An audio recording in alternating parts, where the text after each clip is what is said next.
জুতা পরে জানাজা নামাজ পড়া যাবে কিনা? উত্তর হলো অবশ্যই যাবে। আমাদের দেশে জানাজা নামাজে দাঁড়াইলে সবাই গণহারে জুতা খুলে সামনে রাখে, ঠিক না?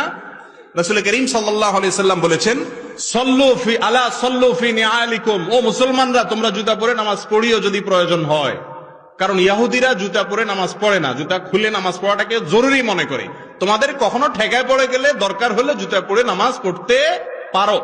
জানাজা নামাজ তো বাহিরে পড়া সুন্নত, মসজিদে না। তো বাহিরে নামাজ হলে জুতা পরেই নামাজ পড়ার কথা।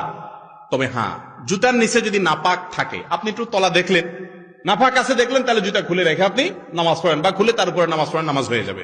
কিন্তু যদি দেখেন যে না, নাপাকের কোনো আলামত নাই, মাটি কাদা তো থাকবে, এটা তো আর নাপাক না। মাটি কি নাপাক?